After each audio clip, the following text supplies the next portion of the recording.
Hello guys, meron tayo rito na controller na hindi gumagana yung circle saka yung triangle niya. So makikita natin dito pag tiningnan natin sa computer.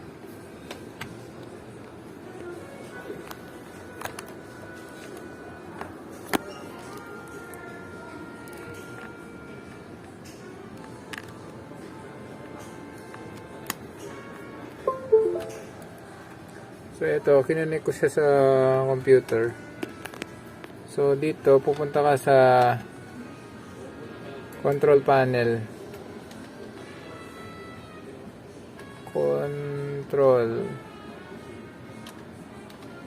Ayan, so control panel. Tapos sa control panel, pupunta ka dito sa hardware and sound. Tapos pupunta ka dito sa device. So yung device lilitaw yung pinaka-controller mo. So i-right click mo siya. Tapos dito ka sa game controller setting. So sa game controller setting, may makikita kang ganyan. Tapos pipindutin mo itong property. Ito, lilitaw na yung mga niya. So dito pag pinindot natin yung X, meron siyang iilaw siya. Yun may ilaw. So yung 1, ito. So yung circle niya, ay yung box niya, ito, may ilaw yun, nakikita nyo. May ilaw yung dito. Ito, makikita mo, may ilaw siya. Ayun, diba? Itong X, iilaw din yung number 2. So itong circle, wala siyang ilaw, dapat to iilaw siya. Itong triangle, wala rin. So ito lang square yung umiilaw, yun ayan. So gagawin natin, ayusin natin itong buong panel na to, magpapalit tayo ng flex. Okay guys, wait lang Ito na guys, bali dalawa yung gagawin nating controller.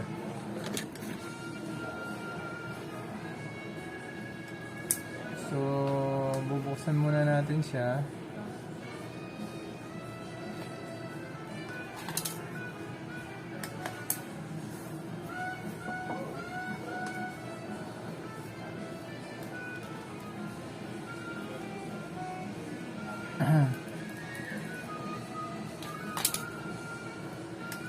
Ayan.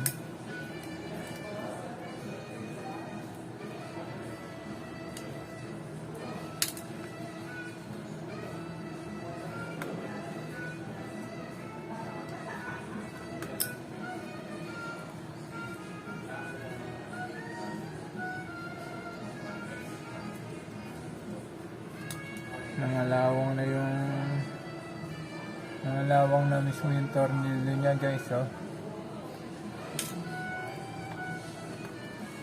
So tapos pagbubuksan mo siya dito, ipupul mo na pababa to, ito naman pataas. Yun. Tapos ng kabila.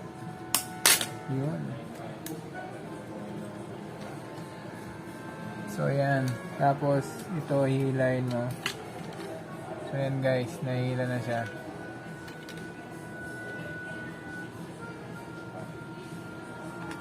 Itong niya, so palalabasin ko lang ito.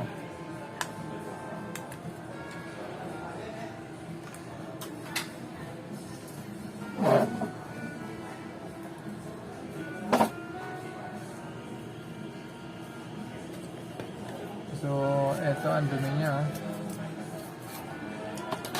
So tapos gagawin natin i-disassemble natin yung battery niya. Tatanggalin natin.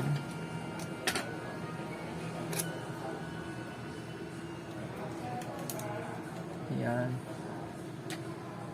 Tapos ito rin.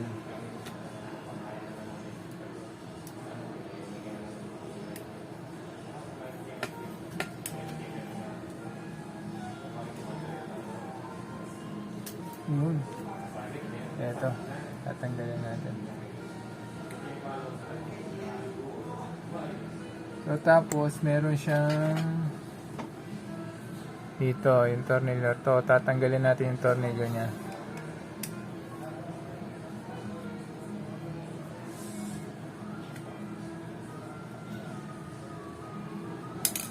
Ayan, tanggal na siya. Ngayon, tataas natin to.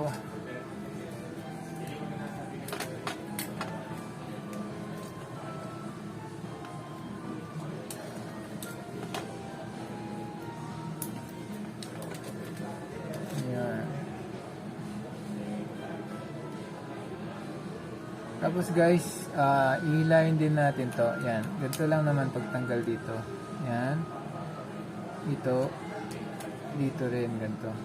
Okay. Tapos, ito, tatanggalin natin yung pinaka-rubber nya. Ayan. Tapos, ito rin. Pinaka-rubber nya. So, pupul natin yan. So, ito, tapos makikita natin,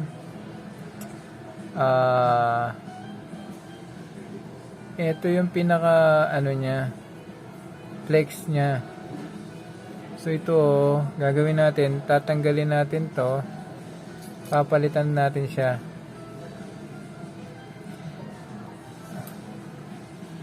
Guys, yun. Ito.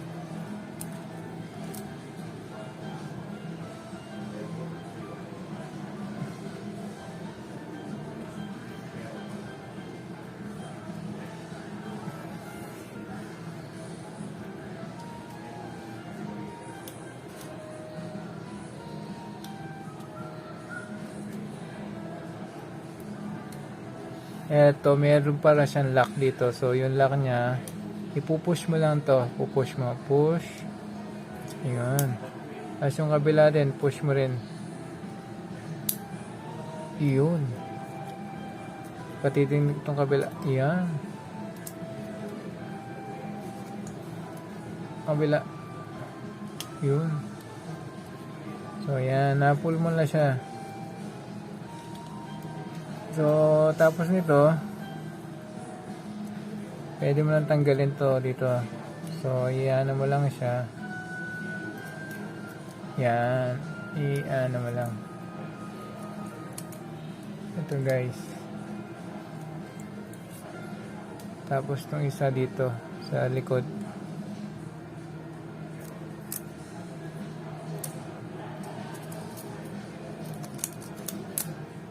Ito guys, ito yung itsura niya. So ito yung itsura ng flex na papalitan natin. So ngayon, maghahanap muna ako sandali. Okay guys. So ito guys, nakakita na ako.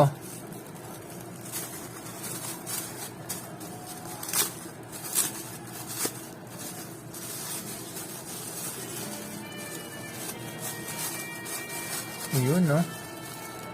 Ito na. So, eto na siya. So, ito yung luma niya. Ayan. Yung luma niya, ganito. Ayan. So, ito yung bago.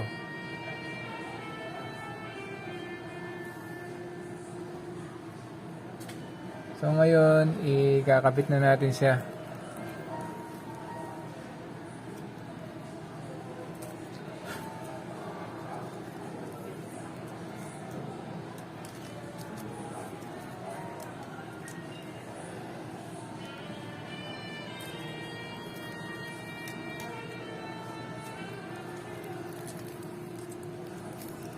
So guys, kapag dinassemble nyo, makikita nyo naman kung paano nyo tinanggal, ganun nyo rin siya ikakabit.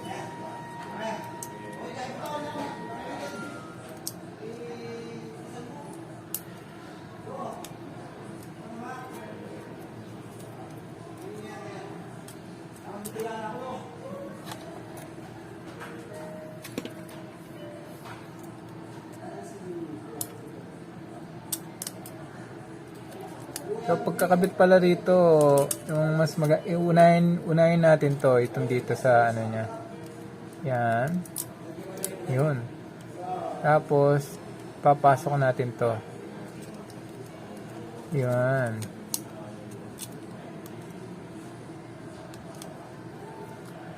So, pagkapasok niya, i-bend natin to. Yan. So, pagka-bend niya, gawin nyo, ipitin nyo na rito. Ito. Itong board niya, so ibalik nyo na para maipit na siya. Yun. Yun. So, nakaipit na, guys. Dito na tayo sa harap niyan. Ito, sa harap, ayan. So, ilalapat natin siya. Ayan, lapat na siya. So, ngayon, ibabalik na natin siya.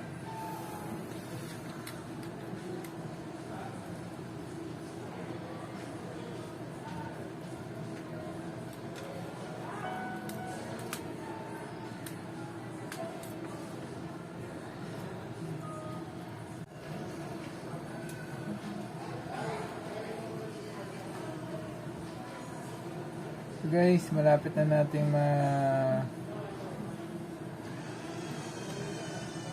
ma-assemble itong controller. So pagkatapos nito, tatry natin siya.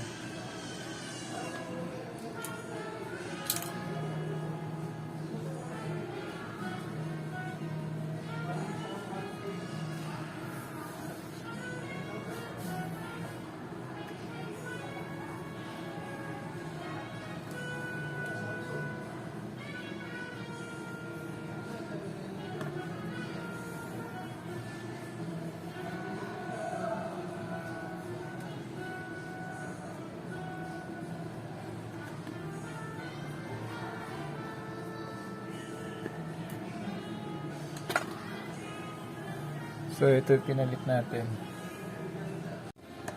Ito na guys, bali, i-install natin ulit sa computer.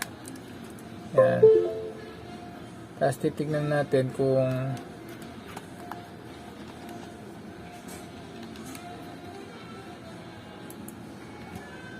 yan. Tapos titignan natin kung nagpa-function na. So, yung circle, ayun o, nakikita yung nag-iilaw yung number 3.